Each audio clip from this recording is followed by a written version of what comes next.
8. Ashley Gaddy.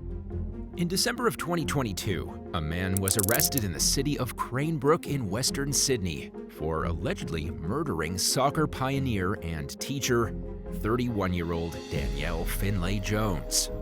The accused killer, 33-year-old Ashley Gaddy, was taken into custody after a lengthy 12-hour standoff with the police in the Blue Mountains. That night, Gaddy climbed his way to the top of a dangerous cliff at Fletcher's Lookout, but specially trained negotiators were able to talk him down off the ledge. The man was then arrested just after midnight. Finlay Jones and Gaddy connected on Tinder in late 2022. The two of them then met for the first time in person at the Marsden Brewhouse, which is located in Marsden Park. After having a few drinks and getting to know each other, the pair left the social scene and headed to a house in Cranebrook, about 12 miles, 20 kilometers away. Then, at around 2:30 p.m. the next day, friends of Finlay Jones found her unconscious at the residence with severe head injuries, but her date was nowhere to be found. Paramedics were called to the home, but they were too late, and the victim was pronounced dead upon their arrival. And according to the police, the woman may have lost her life a full 8 hours before her body was discovered. Luckily, the friends of Finlay Jones were introduced to Gaddy during their date, so they were easily able to identify the tattooed suspect. And after a 3-day investigation, Gaddy was arrested. The tradesman has since been charged with the murder, but he has yet to receive his sentence. 7. Robbery gone wrong. 3 people from Charleston, South Carolina have been accused of robbing and killing a man that one of them matched with on Tinder. On January 9, 2023, Zora Henderson and her 2 accomplices lured 24-year-old Alan Johnson III to an apartment in North Charleston with plans to rob the man. However, things got wildly out of control when Alan resisted, causing one of the suspects to fire multiple shots at the victim, ultimately killing him. The other 2 accomplices, 21-year-old Asherai Gadsden and 28-year-old Joshua Mack, have since been charged with murder. But according to state lawyers, Zora Henderson wasn't in the room when Alan was shot, and therefore couldn't be held responsible for his death. Zora entered an Alford plea, which means that she doesn't accept guilt, but knows that the state has evidence against her that could lead to a conviction if the case were to go to trial. Apparently, while Joshua and Asherai were carrying out the armed robbery, Zora waited in another room or outside, it isn't clear, and communicated via text with her co-conspirators. However, the text messages only showed plans for the robbery, proving that the shooting was unexpected and wasn't meant to happen. All 3 suspects are currently waiting for their sentencing hearings.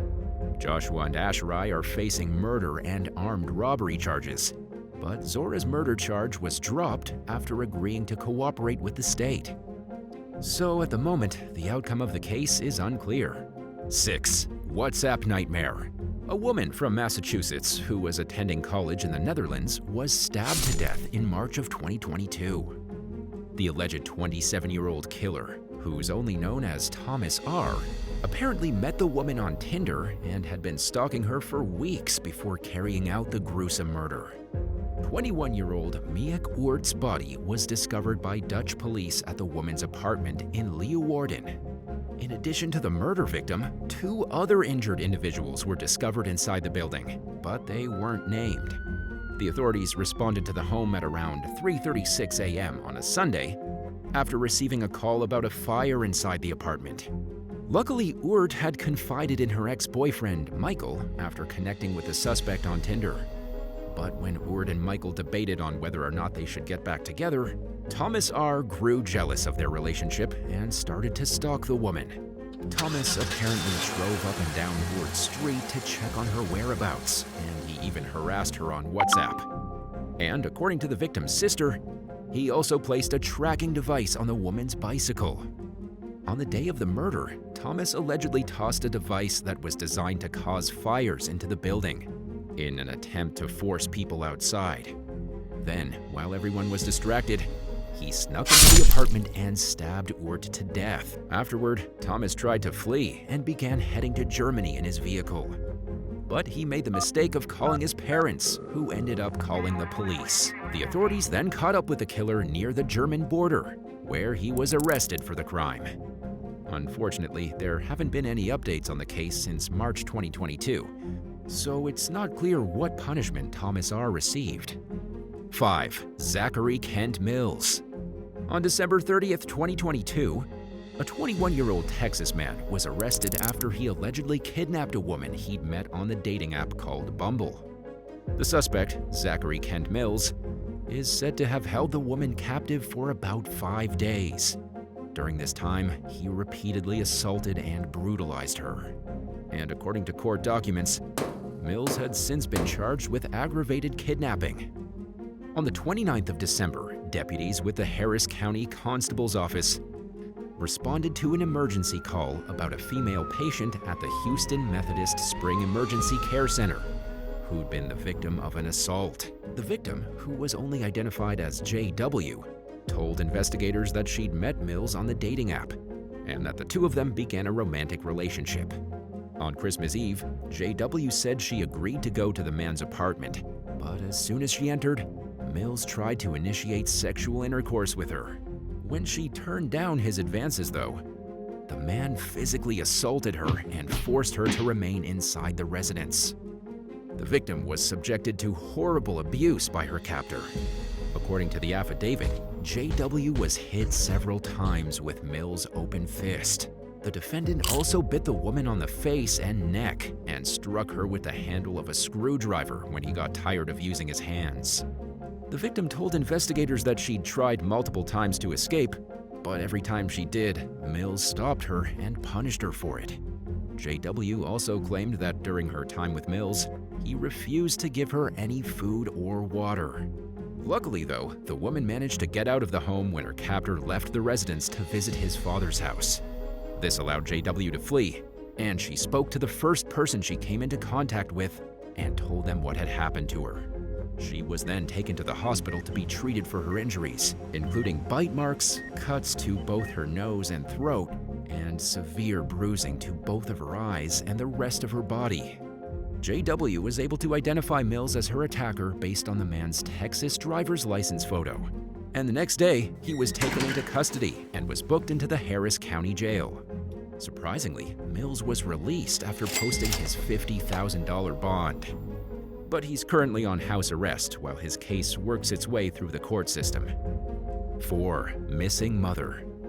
In early 2023, a Michigan mother of 3 was reported missing after she'd left her home to meet up with a man she connected with online.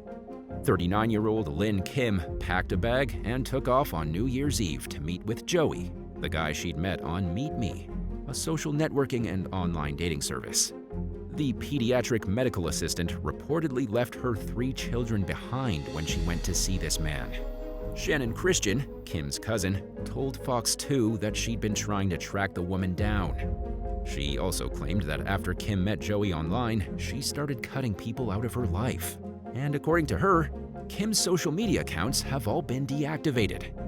The last time anyone spoke with Kim was on January 4th, 2023, when the woman's friend, Charlene Gilbert, managed to get into contact with her. Gilbert claims that throughout the entire call, Joey could be heard in the background cursing at her over the phone. Then, when Gilbert called Kim again later that same day, Joey answered and said, "You're never going to find her. We're in California."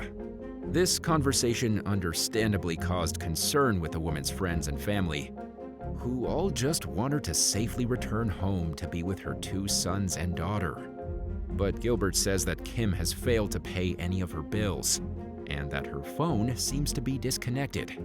Kim's ex-husband, Nicholas Anderson, spoke with news outlets and explained that Kim moved in with him and their kids the year before her disappearance, when he was battling cancer and undergoing treatment. Anderson further stated that Kim spent a lot of time on the phone with Joey during this time, and that the man wore a gold chain and a baseball hat. He also claimed that Joey was abusive, adding that the man wanted the woman's kids to stay out of her bedroom. Apparently, the once loving mother changed completely after meeting Joey, and to Anderson, it seemed like she was brainwashed.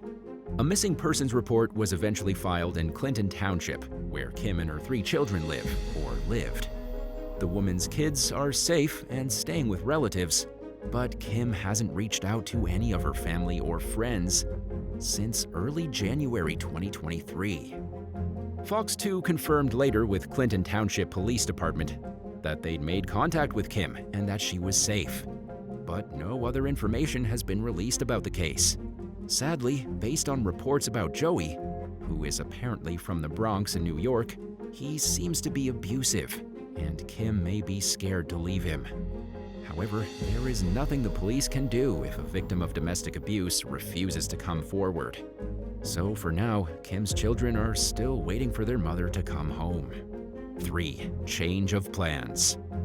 On August 19, 2016, a man was shot to death at his home in Auburndale, Florida, after connecting with a younger 19-year-old woman on Plenty of Fish, a popular dating site and app.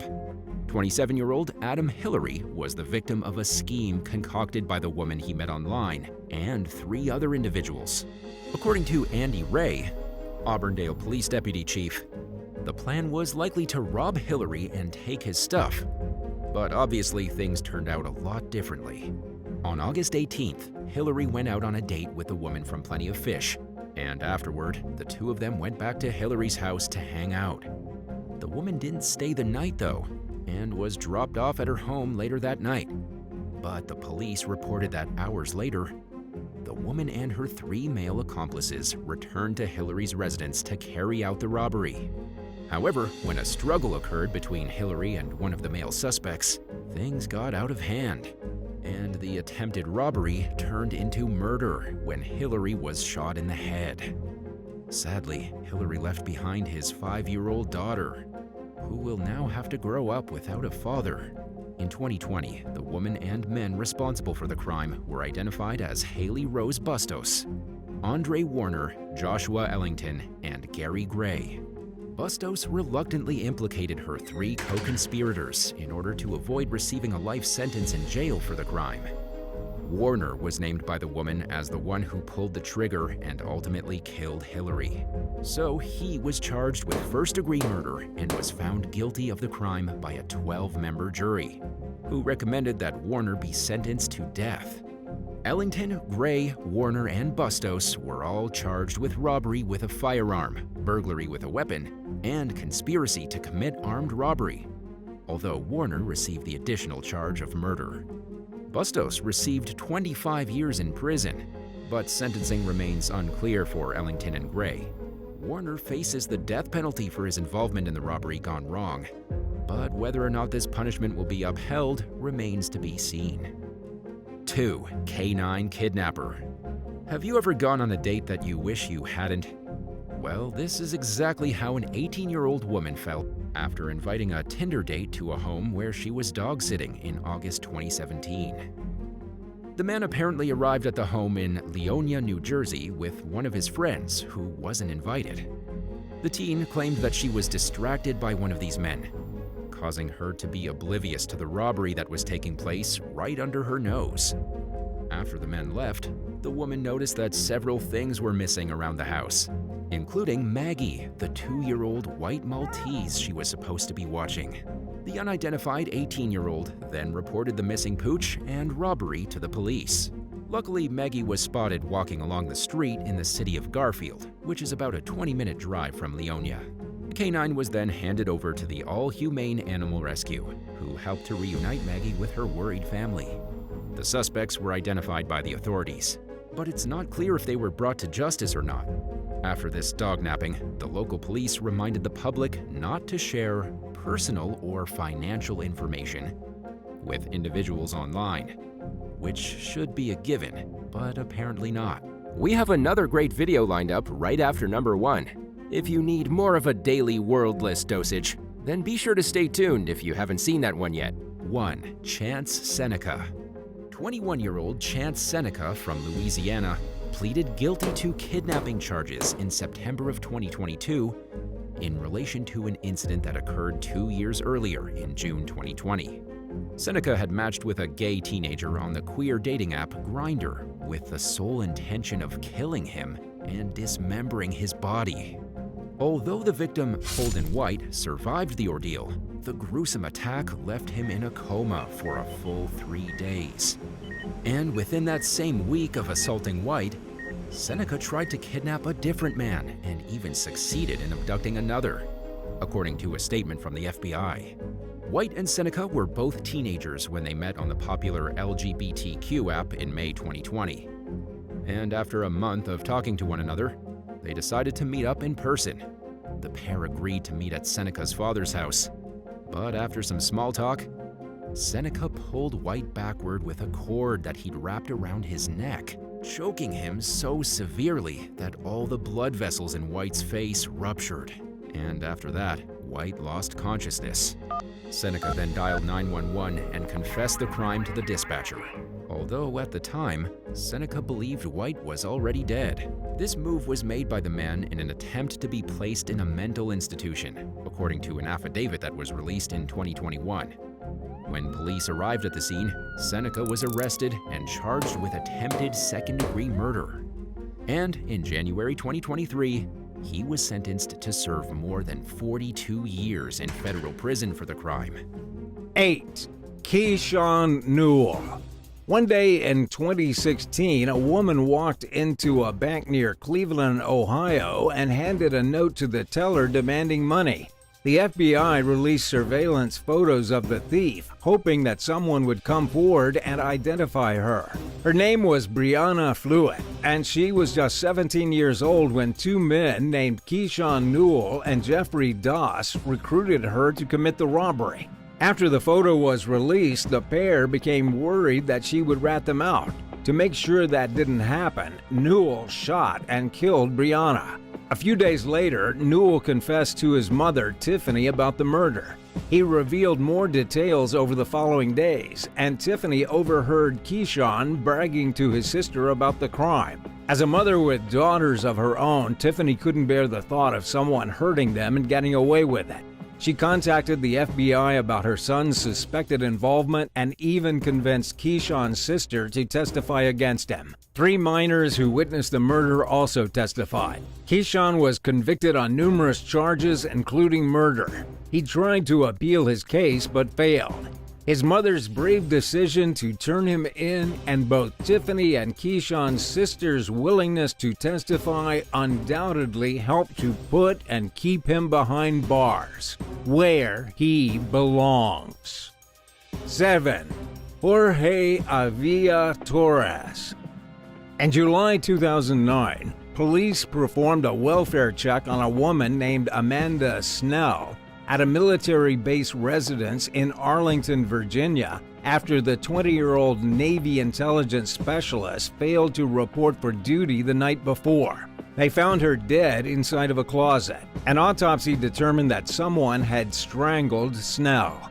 Detectives suspected that the killer lived on base, since it would have been difficult for a civilian to get past security. They took a DNA sample, but their search turned up fruitless for months. The following year, 3 women were kidnapped in Arlington. They were held at gunpoint and bound with electrical cords inside their apartment.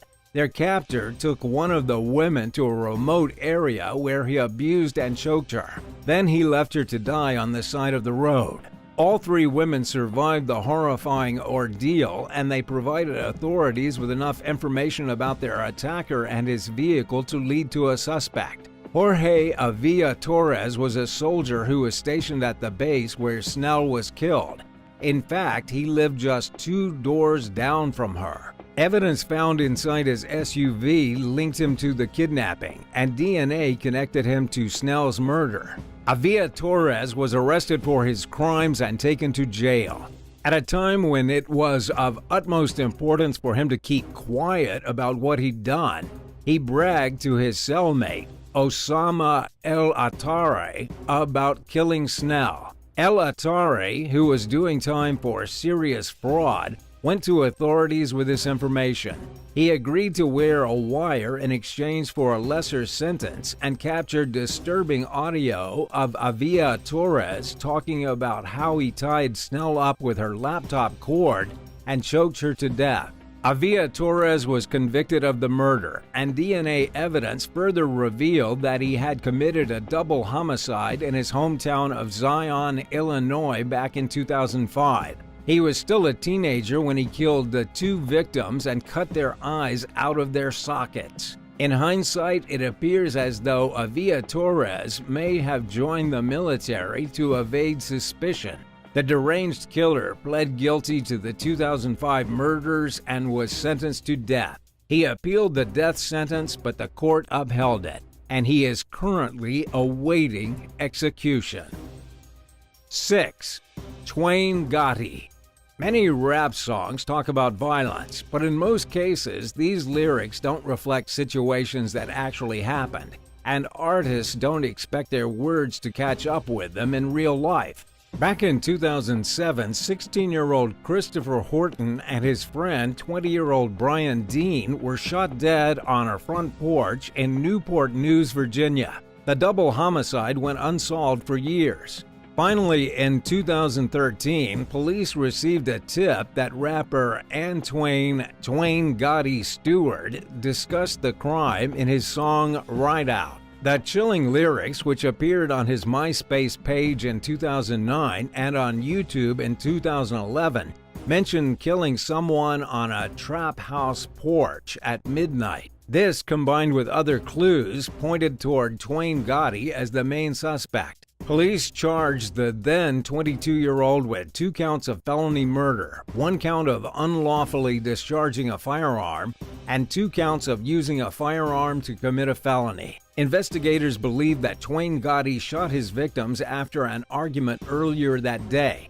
And while they had suspected him of being involved all along, they just didn't have enough evidence to nail him before the tip came in about his self-incriminating song. Twain Gotti was tried as a juvenile because he was a minor when he allegedly committed the murders. He asserted his innocence and managed to avoid a conviction for the double murder charge, but was convicted of multiple other offenses and sentenced to 16 years in prison. He'll be 39 when he gets out of prison, which means he will still probably enjoy several decades of freedom. While his foolish decision to brag is what got him caught in the first place, it's not a bad deal for someone who may have killed 2 people. 5. Blake Fischer.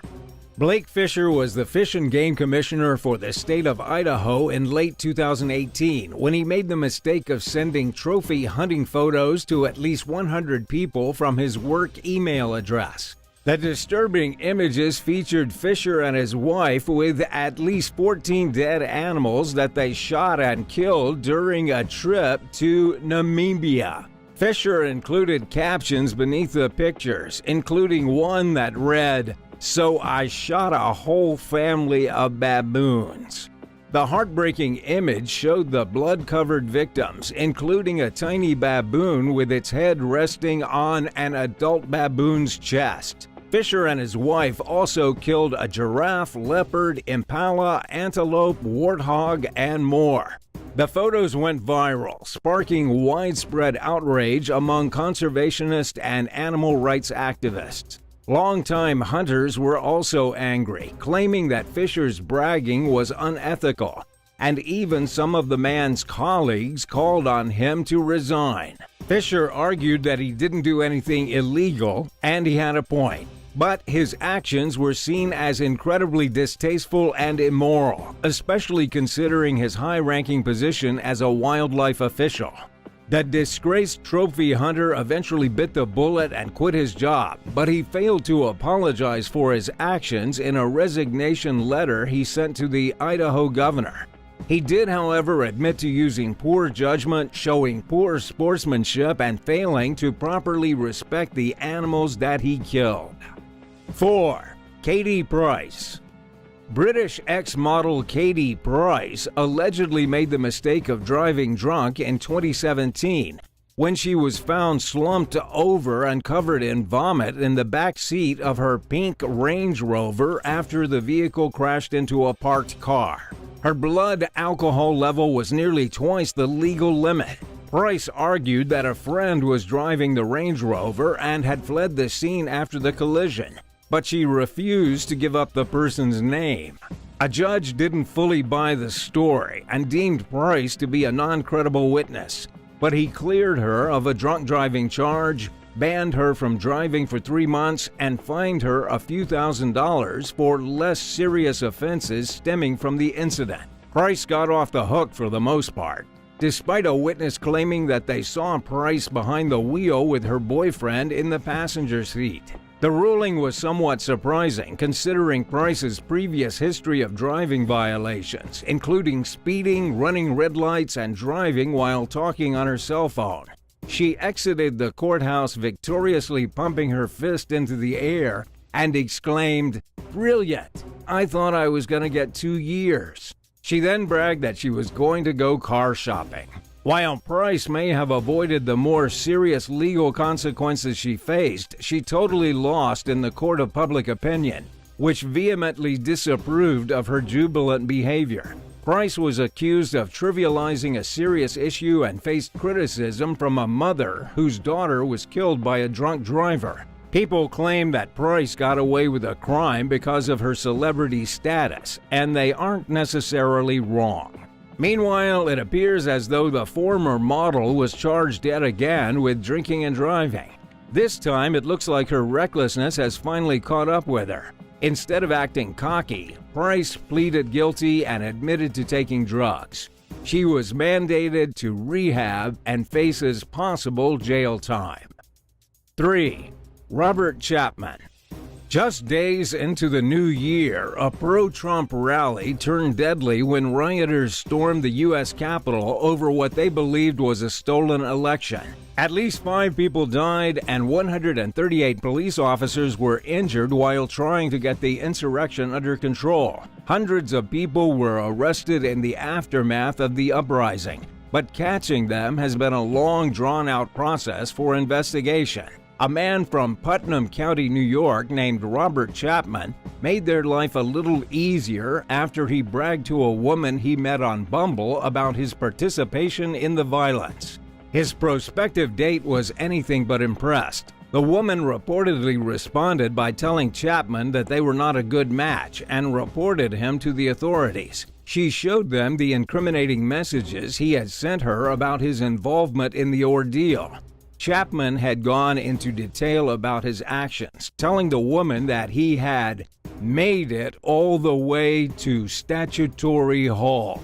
Investigators connected the suspect's claims with police body cam footage from the riot, and the FBI charged Chapman with trespassing and disorderly conduct on government property. And he's not the only protester that got caught by being too open about their alleged crimes. Family, friends, ex-lovers, colleagues, and even internet sleuths have been a big help when it comes to identifying suspects. So much so that the FBI's Washington Field Office Assistant Director, Stephen Danturano, made an announcement urging those who were involved in the insurrection to turn themselves in.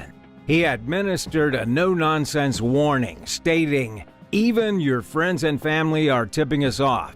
So you might want to consider turning yourself in instead of wondering when we're going to come knocking on your door, because we will." Writing for The Independent, journalist Justin Viejo pointed out that the close connections between the suspects and the people reporting them exemplifies the deep political divide that has come to fracture American society right down to the most intimate and everyday settings. And while we can hope for better days ahead, things only seem to get more polarized as time goes on. 2. Artur Tomowiak. In 2018, 39-year-old Artur Tomowiak made the huge mistake of getting behind the wheel drunk in the English town of Tyldesley. Shortly after, Tomowiak crashed his Mercedes into a Volkswagen Golf, killing a 71-year-old grandmother named Kathleen Brogan and injuring her daughter Jill, who was behind the wheel. He was going 72 miles per hour, 116 kilometers an hour, on a road with a 30 mile per hour, 48 kilometers per hour speed limit. Jill, who was lucky to survive the collision, needed several surgeries to repair damage to her legs and pelvis. Audio footage captured in Tomowiak's car revealed that his passenger, Zygmunt Putek, had repeatedly pleaded with him to slow down before the accident. Tomowiak could be heard telling Putek that he's a better driver when he's had a drink, but he'd had far more than a drink. Earlier that day, Tomowiak had guzzled 2/3 of a bottle of whiskey. He owned up to his actions when interviewed by the police and said that he felt really sorry for what he'd done. Tomowiak pleaded guilty to causing death and a serious injury by dangerous driving. He apologized to the victim's family in court, reassuring them that he was genuinely remorseful for his actions. But sometimes sorry doesn't cut it. It certainly didn't bring back Kathleen Brogan, and it also didn't spare Tomowiak of the 88-month jail sentence he received. He was also banned from driving for nearly a decade. 1. Sierra Halseth and Aaron Guerrero.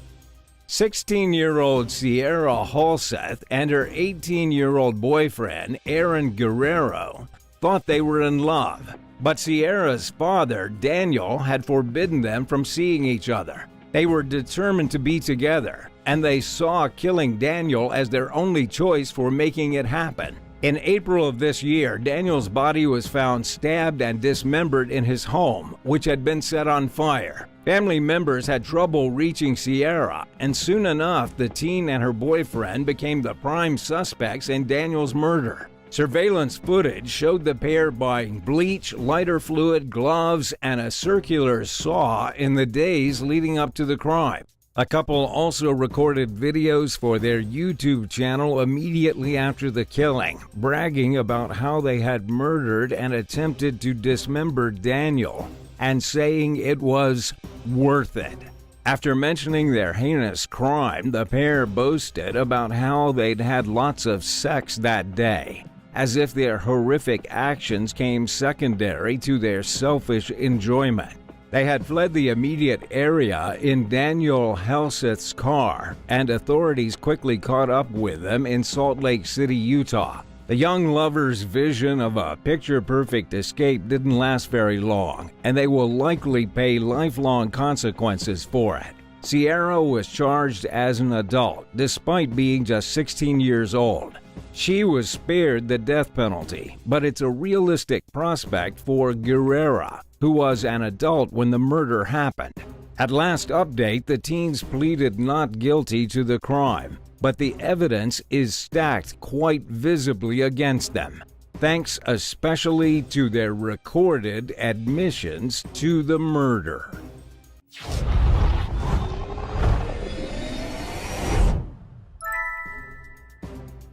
10. Coke and Mentos Challenge. Have you ever thought to yourself what could go wrong before doing something stupid?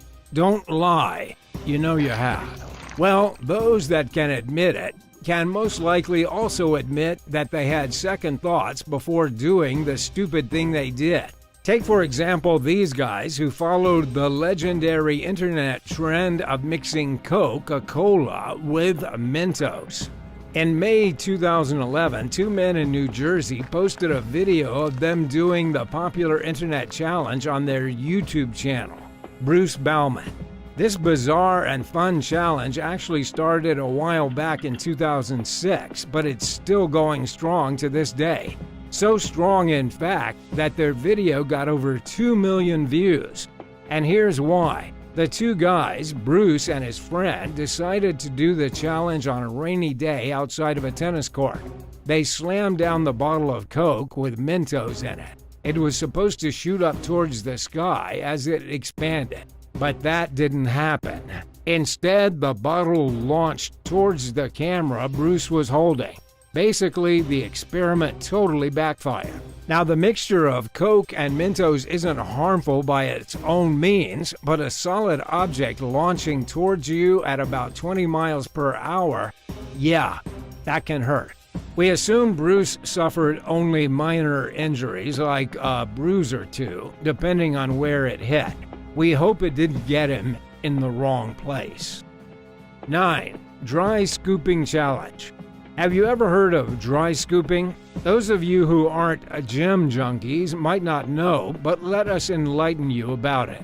Dry scooping refers to the term of eating a scoop of pre-workout powder in its purest form, straight out of the container. Now, some people argue that this is safe, but it is in fact extremely dangerous, and one woman found out the hard way. In 2021, the dry scooping challenge went viral, which is an offspring of the 2013 cinnamon powder challenge, which, unbeknownst to everyone, might be one of the more deadly challenges that might have ever trended. It definitely led to a lot of stomachs being upset with just a simple swallow of powder. Similarly, the dry scooping challenge does not disappoint. In April of 2021, 20-year-old Brittany Portillo suffered a heart attack after trying the challenge. According to Miss Portillo, who posted her experience on TikTok, she took a nutritional supplement for her gym workout. After a while, she started feeling nauseous. The nausea lasted all day and into the next. When she showed up for work the day after, she started experiencing all the things a person would experience right before cardiac arrest. Apparently, if she hadn't gone to the hospital in time, she would have lost her life. Thankfully, she survived, and after sharing her experience, fewer and fewer people tried the challenge. 8. Kiki challenge. Kiki, do you love me? Are we riding? Say you'll never leave from beside me. Okay, we all know the lyrics. In 2018, Drake released his musical masterpiece, In My Feelings, and people went absolutely nuts over it. Not only are the lyrics super catchy and stuck in your head for days, the dance moves are too, aka the Kiki Challenge. The Kiki Challenge is, whenever you hear the song, wherever you are, you're supposed to drop what you're doing and bust out the dance. Wait a minute, wherever you are? Yes. Wherever? Even while driving? Does that sound a little dangerous to you? Because it sounds super dangerous to us. And that's exactly how the Kiki Challenge took a turn for the worst. Unfortunately for 18-year-old Anna Worden from Iowa, an attempt to do the dance challenge left her physically impaired. The last thing I remember was opening the door, so apparently I got out and tripped and fell and hit my head, she said in an interview. The hit left Anna unconscious, and she woke up in the ICU hours later.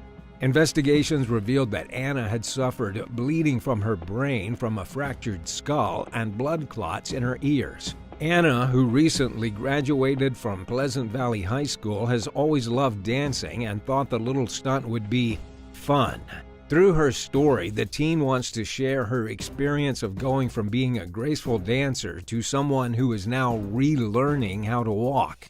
Be more careful about the challenges and fads that you see are going around.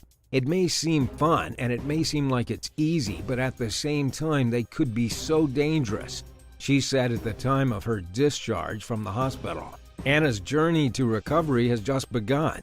She had to take several physical therapy sessions to regain her legs' lost movement and strength. Anna's story is an excellent example of how social media challenges may seem fun, but its consequences may put your life in danger. 7. Corn on a drill. Corn. It's a staple food. You can eat it with butter, boil it, cook it up with cheese or sugar. It can be salty or sweet. You can add it to mashed potatoes or whatever you like.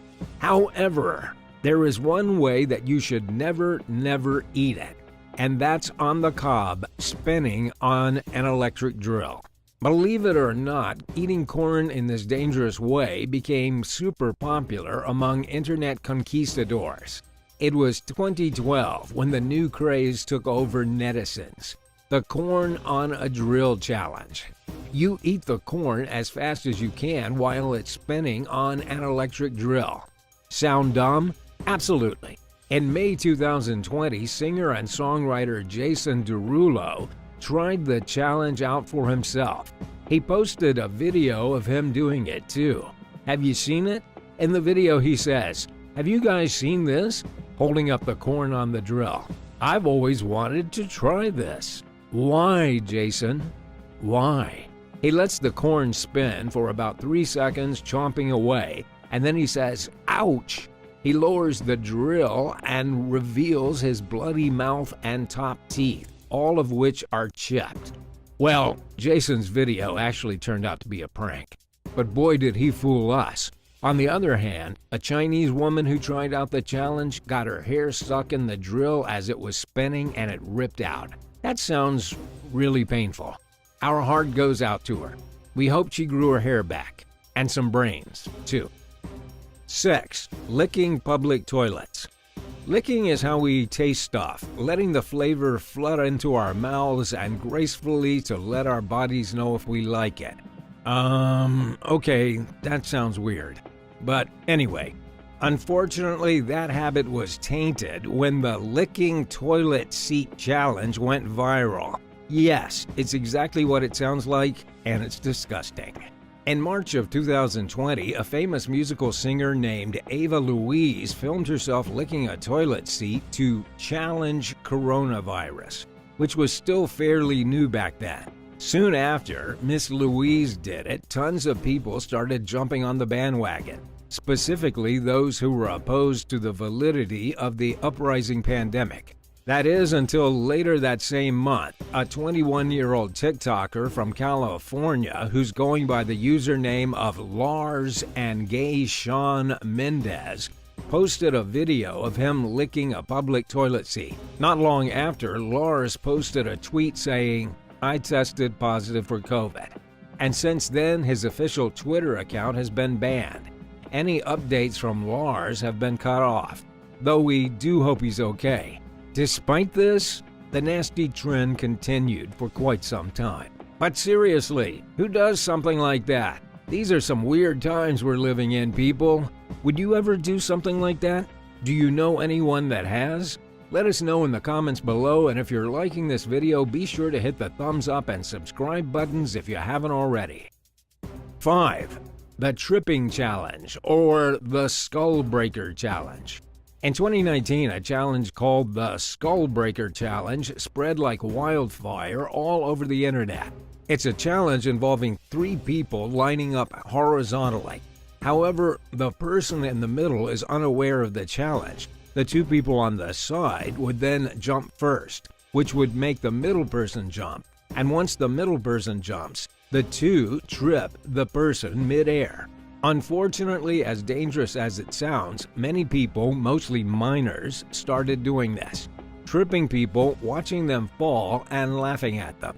Sounds kind of mean if you ask us, not to mention dangerous.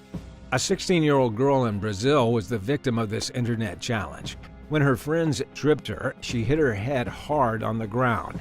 Anyone who hits their head like that can suffer anything from a concussion to fractures and intracranial hemorrhage, permanent brain damage, or even death. She was taken to the hospital, but sadly she passed away from her injuries. Thankfully, all videos from the challenge have since been removed from almost all platforms. 4. Planking Challenge. Remember in 2011 when the planking challenge took over the world? People were taking pictures stiff as a board in all kinds of precarious spots and posting them online. Honestly, it took some real core strength to keep up with this trend. Have you tried it? Now, the planking challenge itself isn't all that dangerous, as it actually turned out to be a meme and quite a fun one at that. Lying face down on anything from grills to office tables, it can be pretty hilarious. Well, it was, until it wasn't. In May 2011, 20-year-old actor Acton Beale was at a party with some friends. One of his pals was planking on stuff, and he thought he'd join in. He decided to turn it up a notch by planking on the balcony railing. It would have been fine on the first floor, but they were on the 7th floor of the building. Acton lost his balance and fell to the ground. He died instantly. Soon after, Australian police, who were afraid of the increasing popularity of the challenge, banned planking in public. If you were caught doing the challenge, you could be slapped with a huge fine and even arrested. This is serious stuff. 3. Benadryl Challenge. Did you know taking too much Benadryl can kill you? Well, it absolutely can. Children and teens are participating in a new social media trend by intentionally overdosing on the over-the-counter antihistamine. The situation has parents and officials at the Food and Drug Administration concerned enough that they issued a warning against the serious problems that can occur if you take too much Benadryl. In August 2020 in Oklahoma, a young girl named Chloe Marie Phillips overdosed on Benadryl after taking part in the challenge. As stated, Chloe stumbled upon a video from an influencer about Benadryl's effects, and she was enticed to try this. However, her frail young body was unable to handle the dosage she took, leading to her early death. Her family blamed the internet for her death. She's not the only case, though. There's also a 14-year-old girl who was subjected to comatose condition after taking 14 pills. She's currently recovering as of this moment. Now, hopefully, this would be quite a clear sign that being an influencer means having the power of influence, and power always means responsibility. This should serve as a lesson to anyone to not try anything sketchy on the internet. 2. Bird Box Challenge. Ever heard the phrase, keep your eyes on the road? We sure have. Millions of times, from our driving instructor, our parents, friends, pretty much everyone knows this. Unfortunately, this saying was ignored in 2018 when the movie Bird Box, a movie about blindfolding yourself to not see the monster, created a trend called, with a hashtag, Bird Box Challenge. You would have guessed by now that recreating such a scene would be funny sometimes, but only when it's done in a safe place. This teenager, though, seemed to have taken literal inspiration from the movie. In January 2019 in Layton, Utah, a 17-year-old driver and her 16-year-old passenger decided to join in on the Bird Box Challenge. The only problem being they were driving. Allegedly, the two started talking about the Bird Box Challenge while in the car and eventually thought about trying it out mid-drive. Obviously, the girls aren't the sharpest tools in the shed, so the driver put her beanie down to cover her eyes, and as a result, she crashed into another car, causing grievous damage to both the car's exteriors. Thankfully, everyone was safe, but seriously, what the heck? 1. The Blue Whale Challenge. A family in Texas says their teenage son killed himself trying an internet challenge known as Blue Whale. 15-year-old Isaiah Gonzalez took his life on a Saturday morning in San Antonio.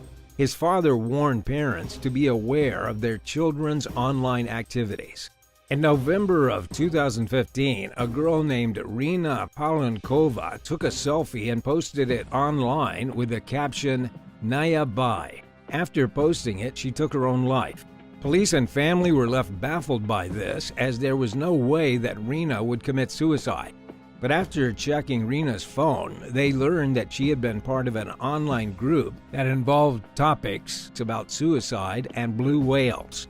It was later in May of 2016 that it was found out to be a game created by so-called curators. The curators would assign a list of gruesome tasks to be completed to their online chat members, the final task of which was to commit suicide. The person responsible for starting the sick challenge was caught in November 2016.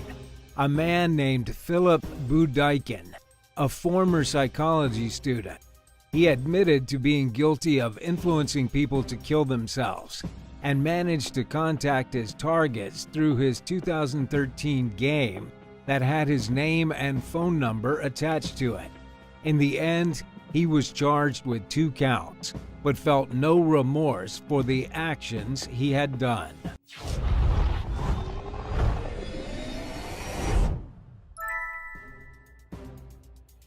Number 8. Charas Lambos and Agonistopoulos. Caroline Crouch was just 20 years old when someone strangled her to death in her bedroom. and left her 11-month-old baby Lydia laying beside her. The young woman's husband, 33-year-old helicopter pilot Charas Lambos Anagnostopoulos, claimed that a gang of violent Albanian criminals had barged into their home in Athens and committed the crime. He said that they tied him up and held a gun to Lydia's head while trying to force Caroline to reveal where the couple had $54,000 worth of cash and jewelry hidden. When she refused to tell them, they killed her. The supposed burglars also drowned the family's puppy and suspended the dog's body from a railing. There are conflicting versions of the story, probably because it isn't true. The investigation continuously hit dead ends for the first month or so following Caroline's murder. The police finally got a break when they analyzed the data from her smartwatch and realized that her heart stopped beating at a different time than her husband had specified in his harrowing account of the ordeal. The data showed that Caroline fought for her life for a good 10 minutes before she took her last breath. Detectives also found that Babis had been using his phone at a time when he claimed to have been tied up. Anagnostopoulos admitted that he had killed Caroline in a fit of rage. He left Lydia beside his dead wife to make the scene look more believable. In other words, like something a loving husband and father would never do. Babis killed a puppy simply to make it look as if a group of truly hardened, heartless gangsters had been inside the home. It later came to light that the couple had a long history of problems and had been going to counseling for their issues. Babis claimed that Caroline was mentally ill to the point of being dangerous, implying that he killed her for the sake of protecting Lydia from her. Activists claim that this is a good example of how domestic violence victims are often overlooked or even vilified, even when it's crystal clear that they were truly the victim. Babis apologized for killing Caroline and is currently awaiting sentencing.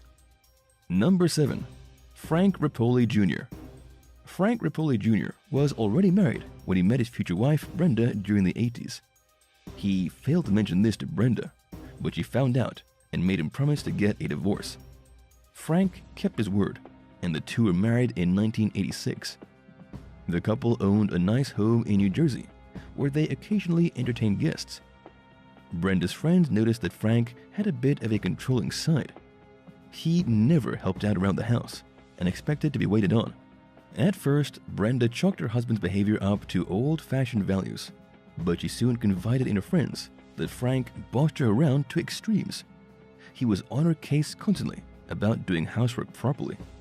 Frank also struggled with insomnia and made Brenda read to him late into the night and then drive him to work in the morning. The routine was exhausting, but she stayed with him, and in 1992, they had a daughter named Sarah. Frank became increasingly violent, to the point where he openly brought his mistress around Brenda, and she accepted the affair because she felt she had no other choice. She finally left her husband in 1999. Brenda filed for divorce and won full custody of Sarah, despite Frank's repeated threats to ruin her reputation and life. One day, she went to retrieve some of her things from the couple's home. While she was there, Frank shot her to death. He pled guilty to manslaughter and was sentenced to 18 years in prison. Sarah was raised by her grandparents. She didn't know much about what happened between her mom and dad until she got old enough to start digging for answers. While going through her mom's belongings, she found a chilling letter that Brenda wrote a year before she died, predicting that Frank would murder her. When Sarah was 15 years old, Frank told her that Brenda deserved to die. She never spoke to him again, even after he was released from prison in 2016. Sarah recently told her shocking story for the first time on the ID channel series Love, Honor, and Betray. Number 6. Tiger Woods. Right as his career peaked in 2009, pro golfer Tiger Woods found himself at the center of a historic scandal that's still frequently talked about today. News broke of his extramarital affair with New York nightclub hostess Rachel Uchitel. Within days, another woman revealed that she was also sleeping with Woods behind his wife, Ellen Nordegren's back. But this was just the beginning.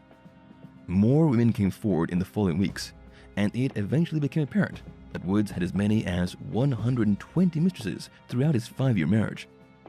Ellen divorced the disgraced athlete, whose career took a hard hit as he lost lucrative partnerships with major brands and found himself in the spotlight more for his dirty deeds than his talent.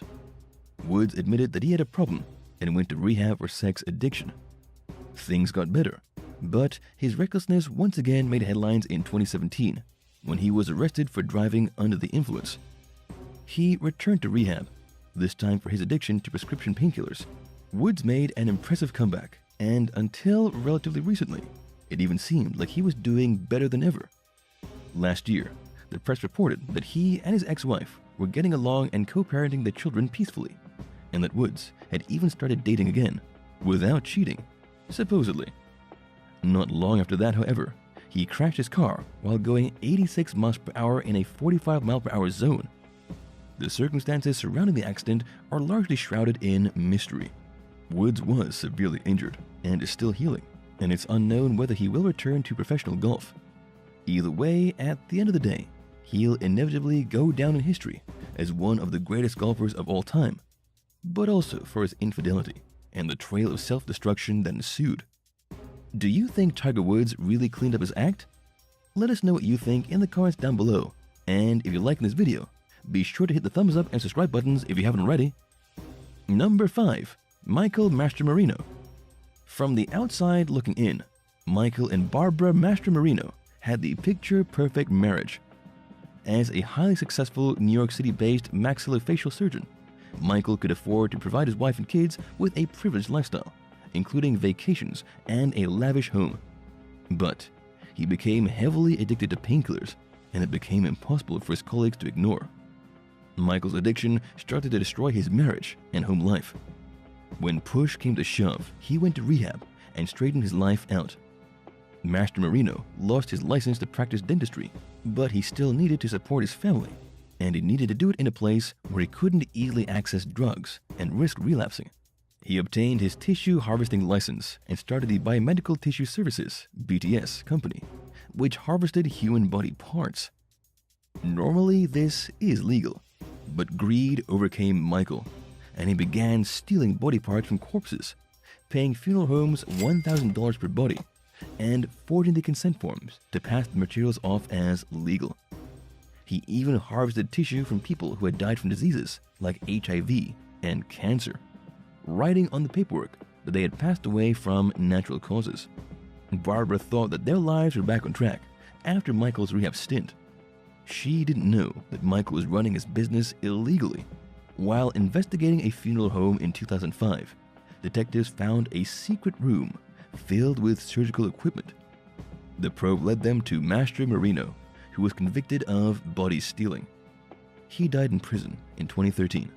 Barbara admitted that she had ignored warning signs about Michael's true character. Perhaps she could have spared herself a lot of grief, but she's not responsible for Michael's actions, and in some ways, she too is a victim. Number 4. Stephen Trantel.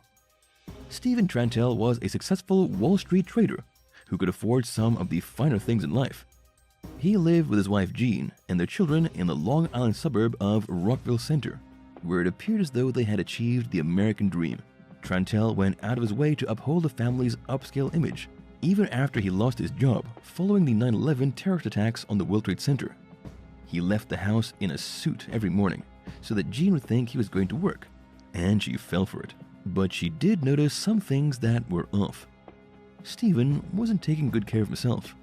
He always seemed distracted, and he had grown unusually short-tempered.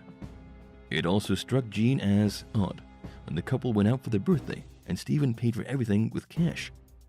Unaware that they had any financial problems, she became even more concerned when the couple fell behind on their mortgage.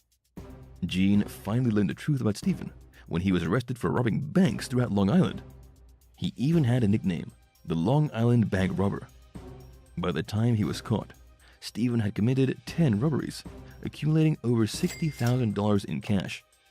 He insisted to Jean that he was innocent, but she eventually got him to confess the truth to her. Stephen took a plea bargain and served a 9-year prison sentence. In the meantime, Jean divorced him. He was released in 2012 and appears to be making an honest living as a restaurant manager. 3. Masimo Marangi. A lot of people want out of their marriage, but don't see divorce as a realistic possibility for one reason or another. And sometimes it leads to desperate measures. Take, for example, Masimo Marangi, a 54-year-old Massachusetts man who tried hiring a hitman to murder his wife. Marangi was reportedly angry at his spouse for getting a restraining order against him and decided that she needed to pay for it with her life. He asked someone he knew to help him find a contract killer, and the person reported Marangi to the police. Federal agents got involved and had the concerned Samaritan introduce Marangi to an undercover officer posing as a hitman. The scorned husband provided the undercover cop with a photo of his wife and where she lived, and he explained how to avoid being captured on surveillance footage at the residence. He also made a $1,500 down payment and urged the agent in disguise that the sooner they killed his wife, the sooner he could pay the balance upon the agreed-upon amount of $10,000. Marangi asked the supposed hitman to carry out the murder at a time when the couple's kids were with him. Murder-for-hire plots come with heavy legal consequences. Under federal law, if Marangi is found guilty, he faces up to 10 years in prison and a fine of up to $250,000. It's a heavy price to pay, in both time and money, compared to what it would have cost him to just get a divorce. Number 2. Gerard Pepin. Divorced single mom Deborah Jones met Gerard Pepin in 2004 while she was living in Skowhegan, Maine. She was instantly smitten. They both worked in the mental health field and had a passion for helping people. It seemed like a perfect fit, so it didn't scare Deborah off to learn that Gerard was a recovering alcoholic. In fact, she appreciated his honesty and assumed that it was customary for him to tell the truth. Unfortunately, she couldn't have been more wrong. The couple eventually moved to Florida and got married. Deborah loved living in Florida and was thrilled about the marriage, so she overlooked it when Gerard broke his 16-year sobriety and ordered a beer on their honeymoon. It would soon be the least of her worries anyway. Gerard got a job with the Salvation Army's drug treatment program. One day he came home from work, claiming that he was being accused of having sexual encounters with a client. He denied it to the investigators, but tried less hard to keep it hidden from Deborah. She moved back to Maine and filed for divorce. In the meantime, she received a phone call from one of Gerard's former clients, who claimed that he had blackmailed her into performing sexual favors. Deborah made it her mission to help police put Gerard behind bars. By then, he had started calling her on the phone periodically to vent about his problems. Deborah pretended to care and used it as a platform to get him to admit to some of his crimes. Gerard was eventually arrested, but he couldn't bear the thought of doing prison time. While out on bail, he and his girlfriend made a suicide pact, and he deliberately crashed his car. Things didn't go as planned. Gerard's girlfriend died in the crash, but he survived, and was now facing even more charges and a much higher chance of doing time. He's serving a 20-year prison sentence, and the world is safe from his predatory behavior, thanks to Deborah's determination to bring him to justice. Number 1. Joey Buttafuoco. Amy Fischer was just 16 years old when she began having an affair with Joey Buttafuoco, a married mechanic in his 30s. Joey worked at an auto body shop in Belmore, Long Island. They secretly saw each other for a year and a half before Buttafuoco reportedly decided to end the relationship. But Amy couldn't let it go. She thought she could keep Joey in her life by eliminating his wife, Mary Jo, from the equation. On May 19, 1992, the troubled teen showed up at the Buttafuoco household while Joey was at work and his kids were at school. Mary Jo answered the door, and after a short conversation, Amy pulled out a gun and shot her secret lover's wife in the head. Miraculously, Mary Jo survived. Amy, dubbed the Long Island Lolita by the local press, took a plea deal and served 7 years in prison. During her trial, her defense lawyer argued that Buttafuoco had coerced the impressionable adolescent to shoot his wife. Joey was never charged in relation to the crime, but served a 4-month prison sentence for statutory rape. Amy finally took responsibility for her actions at a parole hearing, which ultimately secured her freedom. But Joey's reckless decision to sleep with a teenager nearly killed his wife, who later divorced him and put his family through years of needless suffering. Have you ever had a bad experience meeting someone from a dating app in real life? Let us know in the comments below. And if you enjoyed this video, be sure to subscribe to the channel. Thanks so much for watching, and we'll see you in the next one. Bye.